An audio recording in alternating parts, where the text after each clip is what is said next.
자, 압도적 뉴스 콘텐츠 3프로 뉴스룸입니다. 안녕하세요, 이주호 기자입니다. 안녕하세요, 한정 기자입니다. 추석을 맞아 우리 한지원 기자를 저희 뉴스룸에 모셨어요. 네. 추석 전에 그 연휴 전에 칙칙하게 아재들끼리 뭐 하는 짓이냐는 그런 불만들이 좀 있으셔갖고 저희 한지원 기자와 함께 좀 뉴스를 전해드릴 겁니다. 어떻습니까? 좋습니다. 네. 항상 긴장돼가지고. 아닙니다. 요즘에 그 한지원 기자가 많이 달라졌다는 이야기들이 좀 있어서 많이 발전했구나. 좋습니다. 요즘에 뭐 떨지도 않는 것 같고요. 좋습니다. 자, 그러면은 오늘은 어떤 소식들이 있을지 첫 번째 뉴스부터 한번 보도록 하겠습니다. 일단 오늘 아침 10시부터 한 11시 반 정도까지 미국의 이 트럼프 그다음에 해리스 대선 토론이 있었잖아요. 방송을 통해서 아마 많은 분들이 보셨을 텐데 제가 ABC 뉴스 방송을 직접 좀 보니까 네. 동시 접속자가 230만 명 정도로 그렇게 많지는 않더라고요. 저는 한 몇억 명 될 줄 알았거든요. 근데 230만 명? 분산돼서 그런가? 아무튼 그렇기도 하고요. 자, 어쨌든 그 이번 대선 토론 방송을 보고 많은 분들이 그래도 해리스가 좀 잘한 것 같다. 이번 토론은 잘한 네네네. 것 같다라는 평가를 좀 내리고 있는 것 같더라고요. 자, 그러면서 이제 베팅 사이트에서도 일단 이번 토론에 대해서는 해리스가 이긴 것 같다라고 하면서 결국 그 이제 트럼프 전 대통령은 이제 본인이 코인 대통령이라고 그랬잖아요. 네. 코인 가격이 좀 하락하고 아무래도 이제 그 해리스 부통령의 경우에는 친환경 정책에 대한 추진 의지가 강력하기 때문에 우리나라에서도 신재생 에너지 관련 기업들이 좀 주가가 올라가는 네. 그런 현상도 있었습니다. 자, 일단 그 베팅 사이트에서 어떻게 평가를 했는지부터 보도록 하겠습니다. 일단 이렇게 처음 보여드리는 이 화면은 뭐냐면 이거는 지금까지 진행되는 모든 상황들 있죠. 뭐 전당대회도 있었고 오늘 아침에 이제 그 대통령 대선 토론도 있었고 이런 모든 것들을 트래킹하면서 2024년 대통령에 누가 당선될 확률이 높을 것 같습니다가에 대해서 베팅하는 베팅 사이트예요. 그래서 요걸 보면은 해리스가 이 대선 토론을 하기 직전보다 3포인트 정도 더 올라서 56% 정도의 확률로 점쳐지고 있는 베팅되고 있는 그런 상태고 그리고 반대로 트럼프 전 대통령의 경우에는 이 대선 토론회를 진행하면서 약 4%포인트 정도 약간 확률이 떨어져서 48%의 이 당선 확률을 기록하고 있는 그런 모습으로 보시면 될 것 같고요. 또 하나의 베팅 사이트가 있는데 물론 베팅 사이트 굉장히 여러 개가 있습니다. 네. 이것도 이제 많은 분들이 계속해서 리얼타임으로 지켜보고 계셨는데 요거는 뭐냐면 그 이번 대선 토론에서 네. 이게 디베이트잖아요. 디베이트에서 누가 이길 것 같은지 확률 게임하는 그런 베팅 사이트입니다. 그래서 이게 이 89%의 확률이라고 하면은 이게 배당률이랑 그게 달라지는 거예요. 예를 들어서 지금 86%의 확률로 카멜라가 이길 것 같습니다면은 여기에다 이제 돈을 걸면 그 우리가 수익률이라고 하죠. 수익률이 한 1.6% 정도밖에 안 되고 반대로 지금 반대편에 있는 도널드 트럼프 전 대통령의 경우에는 2%라는 거잖아요. 네. 이길 확률이. 여기다 돈을 걸면 굉장히 높은 수익률을 분배금이라고 해야 되나요? 제가 도박을 안 해서 모르겠는데 이거 뭐라고 부르죠? 저도 모릅니다. 여기서 바로 대답 나오면 네, 이제 이사 가죠. 도박 많이 해본 사람인데 그거 뭐라 그러죠, 여러분? 이게 그 배당률 뭐라 그러죠? 아무튼 확률 낮은 데 걸면 배당률 높아지고 네네. 확률 높은 데 걸면 배당률 떨어지고 요거거든요. 그래서 여기에서 보면은 카멜라는 98%의 확률이기 때문에 수익률은 낮지만 확률은 높은 그 정도로 확률이 높아졌다고 보면 되고요. 그래서 이게 실시간으로 변한 건데 결국은 오늘 대선 토론을 보면서 카멜라의 이번 대선 토론 승리 확률이 굉장히 높아지는 그런 모습을 볼 수가 있습니다. 그만큼 해리스의 어떤 이번 토론이 잘했다라는 네. 평가가 시장에선 꽤 많이 있었던 것 같습니다. 제가 그리고 배당률이래요. 배당률. 배당률. 그쵸? 배당률 맞죠, 여러분? 베팅금. 아니, 잠깐만. 뽀찌는 아니죠. 그건 아니고, 배당률이죠. 네, 맞아요. 배당률이죠. 제가 도박을 안 하다 보니까 그걸 몰랐는데. 자, 배당률입니다. 어쨌든, 제가 좀 흥미로웠던, 저는 이제 그 대선 토론을 다 봤거든요. 네네네. 재밌었던 말들을 한번 좀 정리를 해봤어요. 일단, 트럼프 전 대통령의 흥미로웠던 말 한번 화면으로 보시죠. 저는 이게 좀 흥미로웠었는데 미국의 범죄율이 왜 높아졌냐? 근데 동시에 베네수엘라 범죄율은 낮아지더라. 그게 오. 바이든이 범죄자 이민받아서 그렇다. 요런 얘기를 했어요. 네. 그리고 이거 나중에 그 경제와 관련된 건 제가 잠시 후에 다시 짚어드릴 겁니다. 네네네. 그냥 이거 좀 재밌어서 보는 거고요. 해리스가 당선되면 그 당일에 미국의 원유 산업 죽을 거다라는 얘기를 했습니다. 이게 어느 맥락에서 나왔는지는 잠시 후에 에너지 산업과 관련된 이야기 할 건데 저는 사실 이 얘기보다 그러고 나서 바로 뒤에다가 딱 지나가는 말로 뭘 붙였냐면 나는 태양광 산업 좋아해. 아, 난 태양광 산업 좋아해. 내가 뭐 원유만 좋아하는 게 아니라 난 태양광 산업 좋아하는데 해리스 당선되면 그날 바로 프래킹이라고 하죠. 우리 수압 파쇄법. 네. 이거 당장 중지될 걸. 이런 얘기를 했었고요. 그리고 이제 이스라엘 하마스라든지 우크라이나 러시아 전쟁과 관련된 질문이 있었을 때 가장 처음으로 이제 트럼프 후보가 했던 얘기가 내가 대통령이었으면 전쟁이 안 일어났어. 니네가 지금 정권을 잡고 있다 보니까 전쟁이 일어난 거야라고 얘기를 했고요. 그리고 마지막 이 얘기는 해리스 부통령에게 직접적으로 좀 공격을 하기 위해서 한 건데 네. 아니 얼마 전엔 너 인도계라더니 몇 년 전에 흑인 됐더라. 너 인도인이야 흑인이야? 라고 얘기를 했더니 이제 해리스는 인종차별적인 발언으로 국가를 분열시키려는 조장이다라고 네. 이제 바로 반박하기도 했고요. 그럼 해리스의 재밌었던 말 뭐였을까요? 저는 딱 한 가지만 꼽아보고 싶습니다. 나는 바이든이 아니다. 이 얘기가 왜 나왔냐면 네. 그 트럼프 후보가 계속해서 무슨 말할 때마다 바이든이 어쨌고 뭐 바이든 때문에 뭐 이민자가 늘어났고 바이든 때문에 뭐 했고 하니까 해리스가 난 바이든이 아니야. 왜 자꾸 나한테 바이든이라 그래? 라고 했던 저는 이 멘트가 굉장히 인상 깊었습니다. 자, 그러면 지금부터는 실제로 우리가 좀 눈여겨봐야 될 만한 멘트들을 한번 살펴보도록 하겠습니다. 일단 경제 정책 관련해서 물가와 관련된 이야기들이 좀 오고 갔었어요. 여기에는 이제 당연히 관세에 대한 이야기가 오고 갔었는데 해리스가 이렇게 얘기를 했습니다. 트럼프가 당선이 되면은 모든 수입품에 10%에서 20% 관세가 부과될 것에 대해서 이건 트럼프 부가세다. 결국 그렇게 되면 미국 가정은 연평균 한 가정당 거의 $4,000의 그 비용이 더 드러나게 될 거다. 거의 600만 원 정도가 그 그러니까 물가 상승으로 돈을 더 내야 된다는 거죠. 그만큼 트럼프 때문에 세금이 높아질 거다라고 했는 게 이제 해리스의 공격이었었고 반대로 트럼프는 이건 완전 틀린 발언이지. 이 미국인들이 그 돈 내지 않을 거야. 누가 내? 중국이 낼 거야. 중국 관세 얘기를 계속 하고 있으니까 그런 식으로 했고요. 에너지 정책과 관련해서는 사실 오늘 이 대선 토론회가 있었던 곳이 펜실베니아인데 여기에서 이제 프래킹이라고 해서 수압화세법 셰일가스 이게 추출이 되거든요.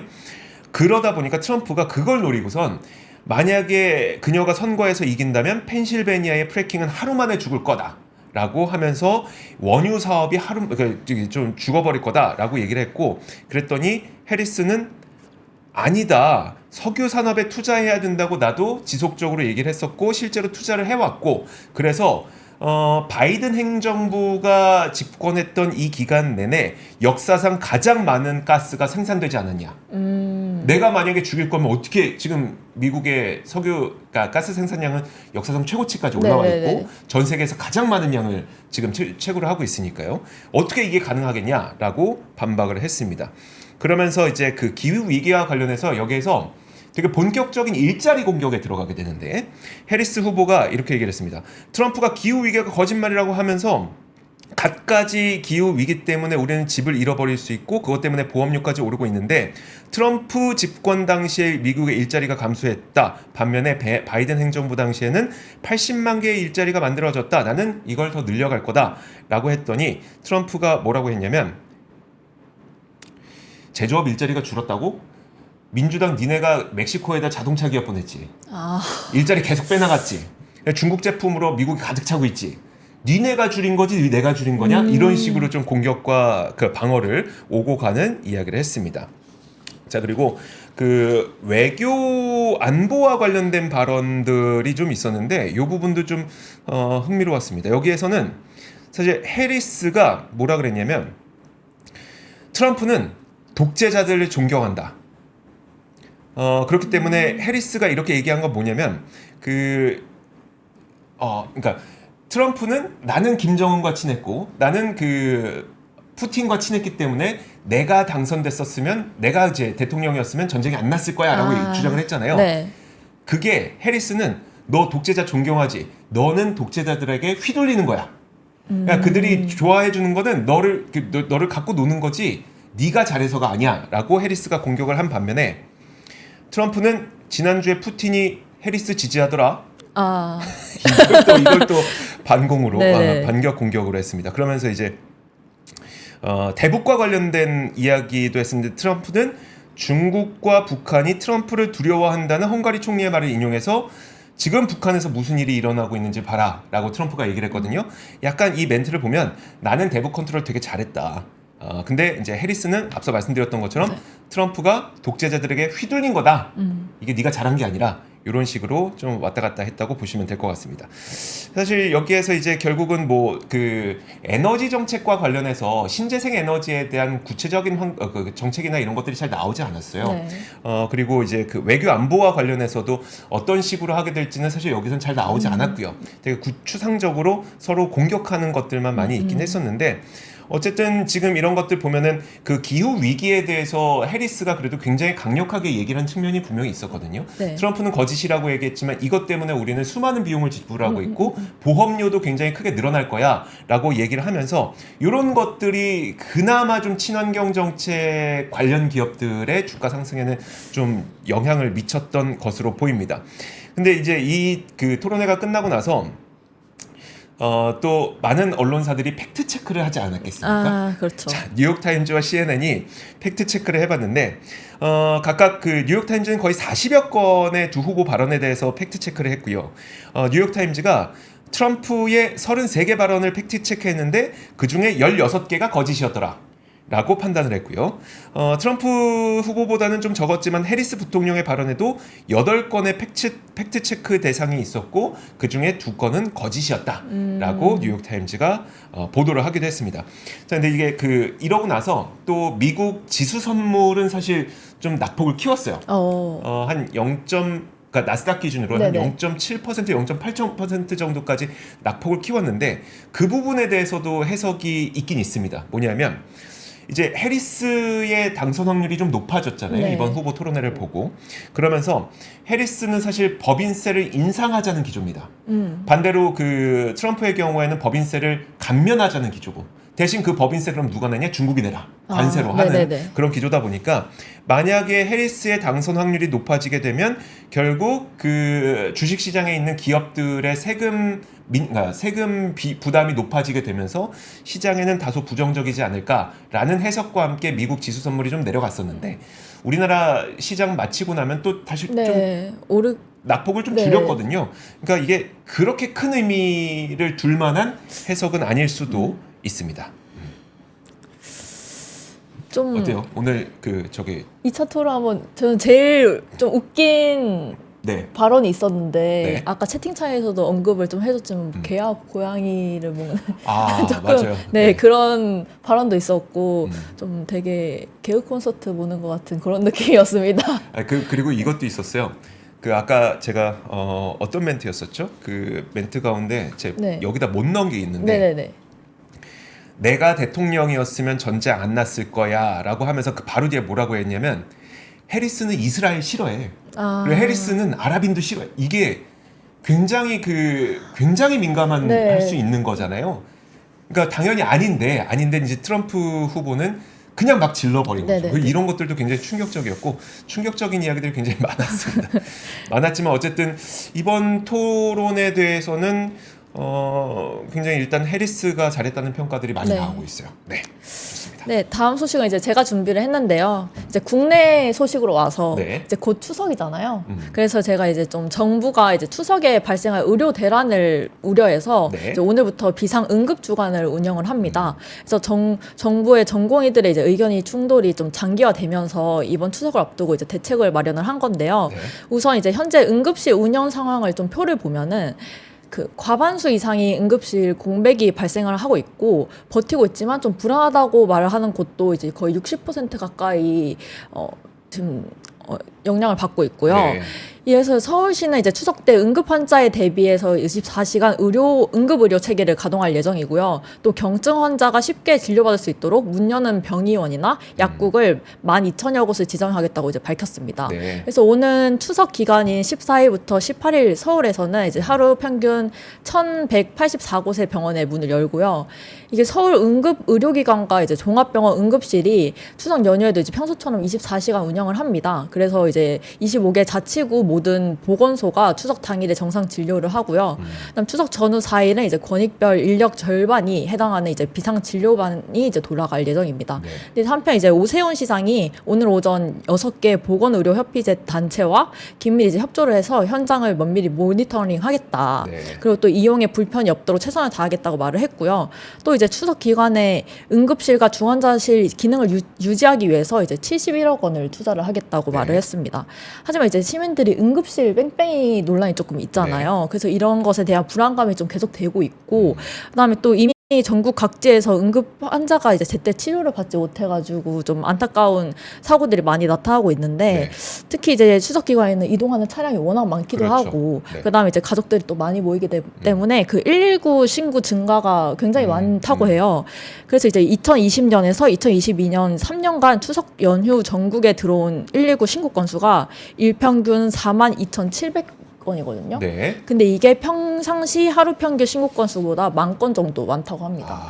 그래서 이제 이번 추석 때는 다들 좀 다치지 말고 건강하게 보내라는 차원에서 제가 이번 소식을 좀 전달해 드렸습니다. 사실 이 관련된 정책들이 네네. 이제 추석 직전에 많이 나오고 네, 많이 있는데 나오는데 사실 그 좀 지금 응급실을 뺑뺑이를 돌게 될 수밖에 없는 이유가 네. 실제로 응급실에 환자가 누울 만한 침대가 없어서냐, 그러니까 네, 물리적인 공간이 없어서냐가 아니라 그 환자가 응급실에 갔을 때 그 환자를 치료할 수 있을 만한 사람이 있느냐가 중요한 거잖아요. 네네, 근데 그렇죠. 사람이 없다는 거라서 네네, 지금 좀 굉장히 많은 뺑뺑이가 그렇죠. 이렇게 하다가 이제 안 좋은 일도 당하시고 계시는 분들 계시는데 네. 사실 이제 결국은 사람이 복귀하는 방법이 필요한데 사실 그건 좀 미흡해 보이긴 네. 합니다. 네.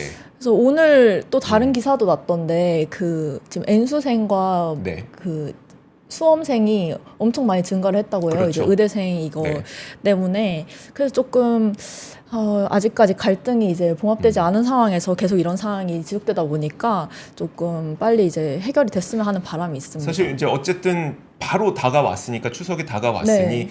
이 추석 때는 앞서 통계 보여주셨던 것처럼 너무나도 당연하게 그 응급 환자가 많아지는 네. 기간이기도 해서 어떤 수단을 써서라도 뭐 돈을 넣건 아니면 어떤 사람을 다시 이렇게 좀 이렇게 그 인원들을 채용하건 해갖고 하는 게 맞긴 맞는데, 그러니까 근본적으로는 어쨌든 우리가 갈 수 있는 응급실에 침대가 없어서가 아니라 간다고 하더라도 나를 치료해줄 사람이 없어서이기 때문에 사람에 대한 문제를 해결하는 게 네. 저는 좀 근본적일 거라고 생각을 하고 있습니다. 네. 저 이런 얘기하면서도 댓글을 못 보겠어요. 되게 무서워. 그래서 저 지금 이쪽에 댓글창 있거든요, 여러분. 네. 눈이 안 돌아가. 네, 눈이 안 돌아갑니다. 자, 그럼 다음 뉴스 한번 보여드리도록 하겠습니다. 자, 다음 뉴스는 이겁니다. 헤드라인 한번 올려주시면 이게 저는 사실 요즘에 엔화랑 일본의 그 금리 인상이 가장 좀 걱정이 됩니다. 자본시장 참가자로서. 최근에는 특히 이제 엔화 가치의 강세, 그 다음에 일본에서 보여주고 있는 금리 인상에 대한 시그널, 이게 저는 요즘에 시장에 가장 민감하게 좀 작용을 네. 하고 있는 것 같거든요. 물론 다른 요인들도 굉장히 많습니다만, 그러다 보니까 이제 그 BOJ의 어떤 그 위원들이 무슨 말을 한마디 할 때마다 저는 참 신경이 많이 쓰이게 되는데, 자, BOJ에서 다시 한번 이날도 금리 인상에 대한 시그널이 다시 한번 확인시켜줬습니다. 일단 엔화 가치가 어느 정도까지 지금 고가 강세를 보이고 있는지 화면 함께 보시죠. 올 연초부터 지금까지의 엔화 움직임입니다. 지금 141엔부터 연초에 141.12엔이었었고 이게 그 연중 저점이죠. 160엔까지 넘어섰으니까 이거 엔화 가치로 따지면 저점인 겁니다. 이게 거꾸로 네. 가야 돼서. 자, 저점인 거고 엔저가 나타났었고 그 다음에 굉장히 급격하게 7월부터 이제 엔화 강세가 나타나기 시작하지 않았습니까? 이 7월부터 그럼 왜 엔화 강세가 이렇게 급격하게 나타났는지를 우리가 다시 한번 떠올려 보면 그때 서프라이즈하게 BOJ에서 금리를 올렸습니다. 그 이후부터 이제 급격한 엔화 강세가 나타나기 시작했는데 결국 그 말은 그 BOJ에서도 기준금리를 인상하게 될 경우 시장에서는 엔화 강세에 대한 두려움을 다시 한번 가질 수밖에 없다는 이야기로 저는 들리기 때문에 그런데요. 오늘은 그럼 어떤 얘기가 나왔냐면 일본 중앙은행의 니카가와 준코 정책위원이 인플레이션 전망에 부합하면 일본은행은 금리를 계속 인상할 거다라고 얘기를 했습니다. 그러니까 제 그 7월 말에 깜짝 서프라이즈 금리 인상을 하고 8월 초에 우리나라 시장을 비롯해서 전 세계 시장이 좀 폭락했던 그런 경험이 있었잖아요. 이런 시장의 불안정성이 있었음에도 불구하고 우리는 금리 인상 정책을 지속할 거야라고 하는 시그널이라고 보시면 될 것 같고요. 니카가와 의원이 이날 그 어떤 얘기를 했냐면 실질 금리가 너무 낮기 때문에 경제와 물가 전망이 충족되면 인플레이션 2%를 지속적이고 안정적으로 달성하기 위해서 통화 부양의 정도를 조정할 거다. 결국 금리 인상하면서 긴축할 거다라고 하는 얘기고요. 그리고 일본 경제가 지금 어떤 상태인지에 대해서는 이렇게 평가했습니다. 임금 인상이 소비자 지출을 뒷받침하면서 4월부터 6월까지 연간 2.9%의 이 일본의 경제 성장률을 기록을 하고 있다. 물론 여기에 대해서는 다만 중국의 수요 부진, 미국의 성장 둔화 이런 것들이 있기 때문에 수출 의존도가 높은 일본의 전망이 계속해서 성장률이 이렇게 높겠다고 우리가 담보할 수는 없겠습니다만 지금 이 정도의 성장률이 나오고 있는 거는 임금 인상 덕분이다. 그러면 임금 인상이라고 하는 거는 지속적인 물가 상승을 또 가능하게 하는 요인이거든요. 네. 그렇기 때문에 계속해서 긴축할 거다라고 얘기를 하고 있는 겁니다. 자, 근데 여기에 대해서 사실 그러면 이제 계속 긴축하겠다는 이야기를 한 거니까 긴축의 속도가 빨라질 것인지에 대해서는 약간 시장에서는 해석이 좀 다르긴 합니다. 왜냐하면 지금 금리 인상 시그널을 보여줌으로써 엔화가 굉장히 급격한 강세를 보이고 있잖아요. 네. 근데 사실 금리를 인상하려고 하는 이유 가운데 하나가 엔화 가치가 너무 낮아지다 보니까 일본에 있는 그 중산층 서민들이 일본은 또 에너지를 대부분 100% 수입해서 사다 쓰는데 엔화 가치가 너무 떨어져 갖고 그 물가가 그러니까 체감 물가가 너무 높다는 거예요. 네. 그러니까 공공요금이 너무 비싼 거예요. 그러다 보니까 이거를 어떻게든 엔화 가치를 강세로 전환시켜서 이 수입 물가를 좀 떨어뜨려야 되겠다는 그런 의지가 있거든요. 근데 지금 금리 인상 시그널 통해서 엔화 강세가 나타나면 수입 물가는 자연스럽게 떨어지죠. 엔화 강세가 나타나게 되니까. 그러면 또 이제 금리 인상 속도를 낮출 수 있는 측면이 있어서 시그널을 주는 거 아니냐. 그래서 그런 해석들도 있습니다. 어쨌든 지금 우리 앞에 놓여 있는 그 일정을 살펴보면 9월 20일에 BOJ가 있고요. 네. 우리 추석이 18일까지죠. 네네네. 그리고 FOMC가 18일에 있죠. FOMC 결과 나오고 바로 이틀 뒤에 BOJ 있고요. 그 다음에 BOJ 끝나고 바로 7일 뒤인 9월 27일에 그 자민당 선거 있습니다. 네. 사실상 일본 총리 선거이니까요.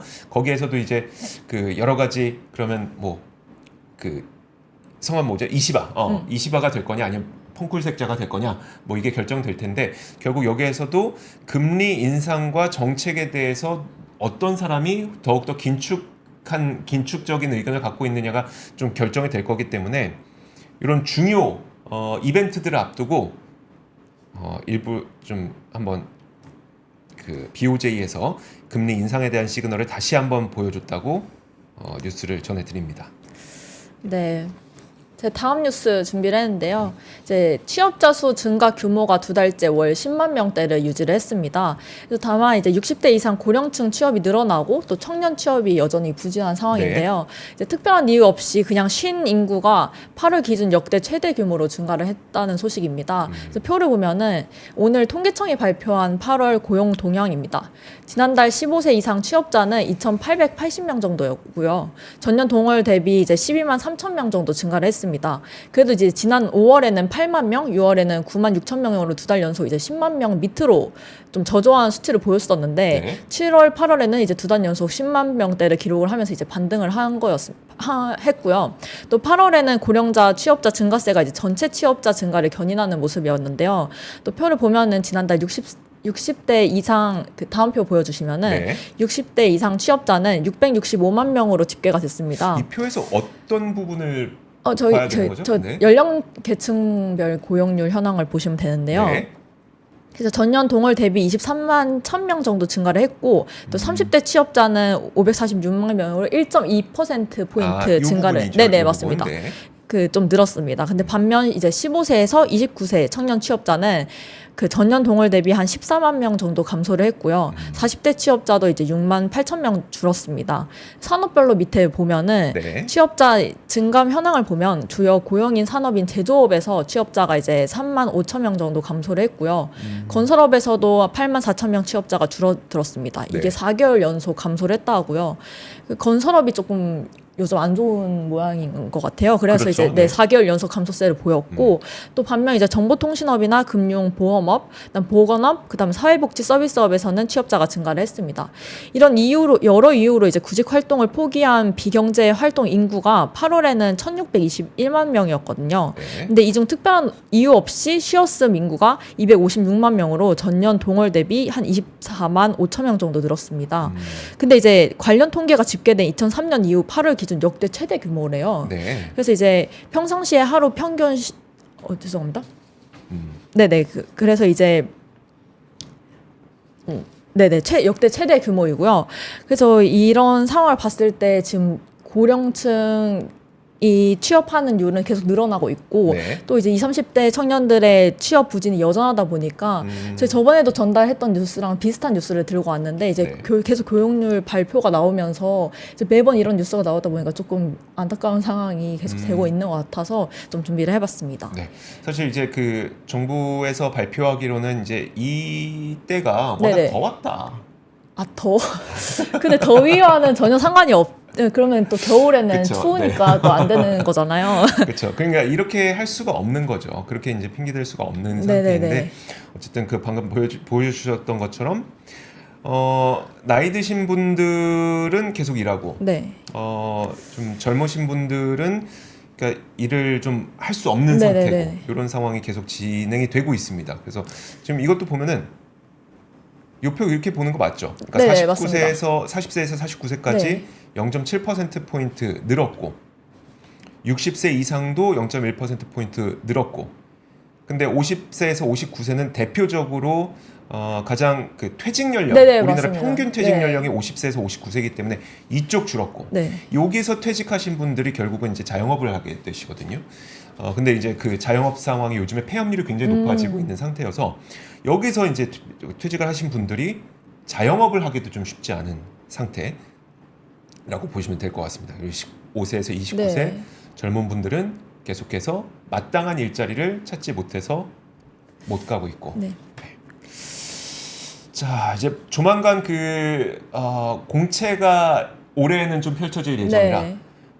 공채 시즌이 좀 지나가면서 그 과정에서 이 숫자가 특히 이제 젊은 분들의 숫자가 좀 높아지길 기대를 해보도록 하겠습니다. 공채 본 적 있어요? 공채 저 근데 대만 출신이라. 근데 저희 3% 공채 맞잖아요. 그렇구나. 대만 출신이라 저는 공채 아닐 줄 알았는데 3% 공채 맞네요. 그쵸. 네, 좋습니다. 자, 다음 뉴스 한번 보도록 하겠습니다. 다음 뉴스는 그 국제결제은행이라고 해서 그 전 세계 중앙은행들의 은행이라고 할 수 있는 곳이 있어요. 국제기관이 있는데 여기에서 이런 지적이 나왔습니다. 가계 부채가 한국의 경제 성장을 저해하고 있다라고 하는 국제기구의 이 지적이 나왔습니다. 일단 이 지적이 무엇인지에 대해서 보기 전에 오늘 나왔던 지난 8월 은행권 주택담보대출 증가폭부터 한번 보도록 하죠. 우리나라의 가계대출이 지난 8월에 9조 3천억 원이 늘었습니다. 9조 3천억 원. 이게 굉장히 많이 늘어난 건데 얼마만큼 많이 늘어난 거냐면 이게 2021년 7월쯤에 2022년 7월에 거의 한 9조 7천억 원인가 그때 그렇게 늘었을 거예요. 근데 거의 3년 만에 최고치를 찍은 게 가계대출 9조 3천억 원인 거고요. 그리고 주택담보대출이 지금 8조 2천억 원 늘었다고 나오잖아요. 근데 앞에 있는 그 숫자들 어느 숫자를 보시더라도 뭐 1조 6천억 원, 7조 원, 6조 원, 5조 원 8조 2천억 원만큼 늘어난 적이 없잖아요. 이게 한국은행이 통계를 집계한 이래 최고로 많은 월간 증가폭입니다. 한 달에 8조 2천억 원의 주택담보대출이 늘어났던 적이 한 번도 없는데 네. 역사상 처음으로 주택담보대출이 8조 2천억이 한 달에 늘어난 거니까 얼마나 많이 늘어났는지 아시겠죠? 굉장히 빨리 가계부채가 늘어났습니다. 물론 여러분들도 뭐 다 공감하시겠지만 9월 수치는 줄어들 가능성이 상당히 높습니다. 왜냐하면 9월부터 그 스트레스 DSR이 시행이 되고요. 그리고 금융권에서도 수많은 가계대출 를 줄이기 위한 대책이 좀 나오고 있는 상태잖아요. 그러다 보니까 분명히 9월에는 이 물량이 줄어들 가능성이 높긴 합니다만 어쨌든 많이 늘어난 건 많이 늘어난 거죠. 굉장히 위협적으로 많이 늘어난 겁니다. 근데 여러분들 생각해 보시면 우리 그 10여 년간의 지난 저금리 기간, 제로금리 기간 동안 정말 수많은 그 성장 기업들이 엄청나게 성장을 했거든요. 그 말은 뭐냐면 사실 부채라고 하는 거는 늘어나면 성장에 도움이 됩니다. 그럼 지금처럼 이렇게 부채가 늘어나면 당연히 이제 그 우리나라에도 성장에 도움이 될 거라는 그런 분석이 나와야 되는데 지금 BIS에서는 아니다. 부채가 늘어나는 게 한국 경제를 짓누를 것이다. 라고 지적을 하고 있는 그 이유를 하나씩 보도록 하죠. 여기서 나온 얘기에 따르면 중국을 제외한 아시아 신흥국에서 지금 국내 총생산 대비 민간 신용 비율이 2000년 이래 약 1.3배 이상 올랐고 중국에서는 이 비율이 2배 가까이 상승했다고 하거든요. 근데 이 보고서에서도 마찬가지로 제가 했던 얘기를 그대로 하고 있습니다.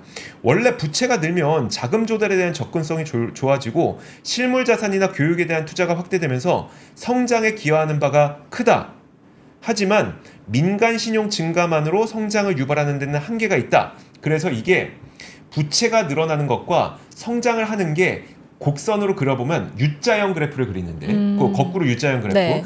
그러니까 조금 늘어날 때는 성장을 해요. 부채가 늘어날 때는 성장을 하다가 어느 정도 임계치에 들어가게 되면 그게 이제 오히려 성장을 네. 꺾어버리게 네, 돼요. 네. 그러면 한국이 그 상태인지를 한번 보도록 하겠습니다. 이건 뭐 제가 하는 게 아니고 BIS에서 연구한 자료인데 자, 빨간색이 중국, 파란색이 한국입니다. 보시는 것처럼 부채가 50%에서 100%까지 늘어날 때에는 한국도 성장에 도움이 됩니다.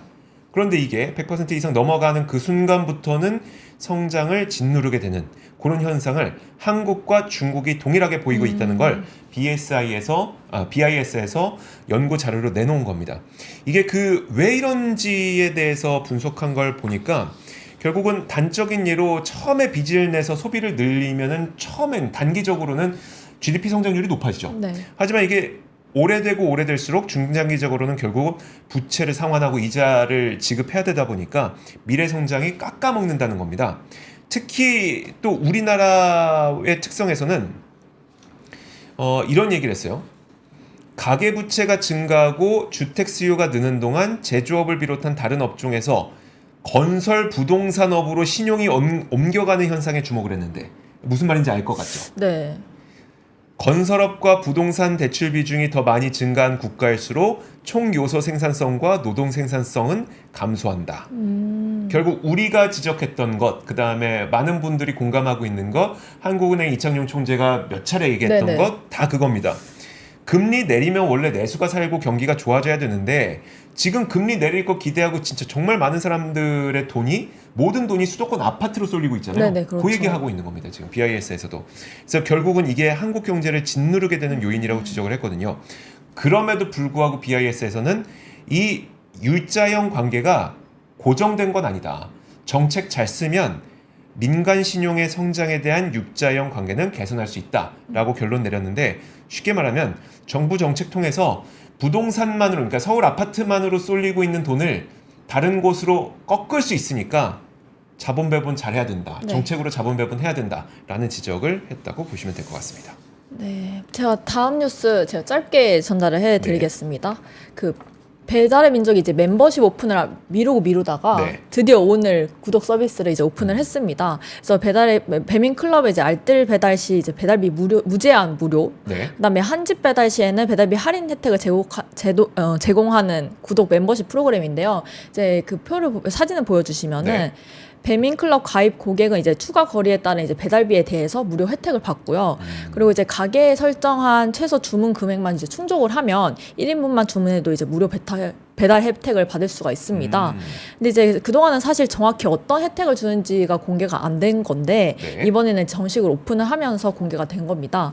근데 배민클럽은 이제 배달비 할인뿐만 아니라 브랜드 할인이나 이제 쿠폰, 그다음에 배민 커머스 서비스인 장보기 쇼핑에서 사용할 수 있는 쿠폰 팩이나 그다음에 롯데시네마 뭐 영화 할인권이나 이런 제휴사 혜택을 추가해 준다고 이제 말을 했고요. 그러니까 배민 클럽에 가입해서 지금 비용이 한 2,000원 정도 받는다죠? 네네네. 그러니까 그거 내면은 한집 배달하고 그다음에 네. 한집 배달하고 영화 쿠폰, 영화 쿠폰이랑 이제 뭐 장보기. 네, 장보기에 해당이 이제 쿠폰팩 같은 거를 막 주는데 근데 이제 배민 비마트에서도 사용 가능한 10% 할인 쿠폰도 이제 무제한 제공이 되고요.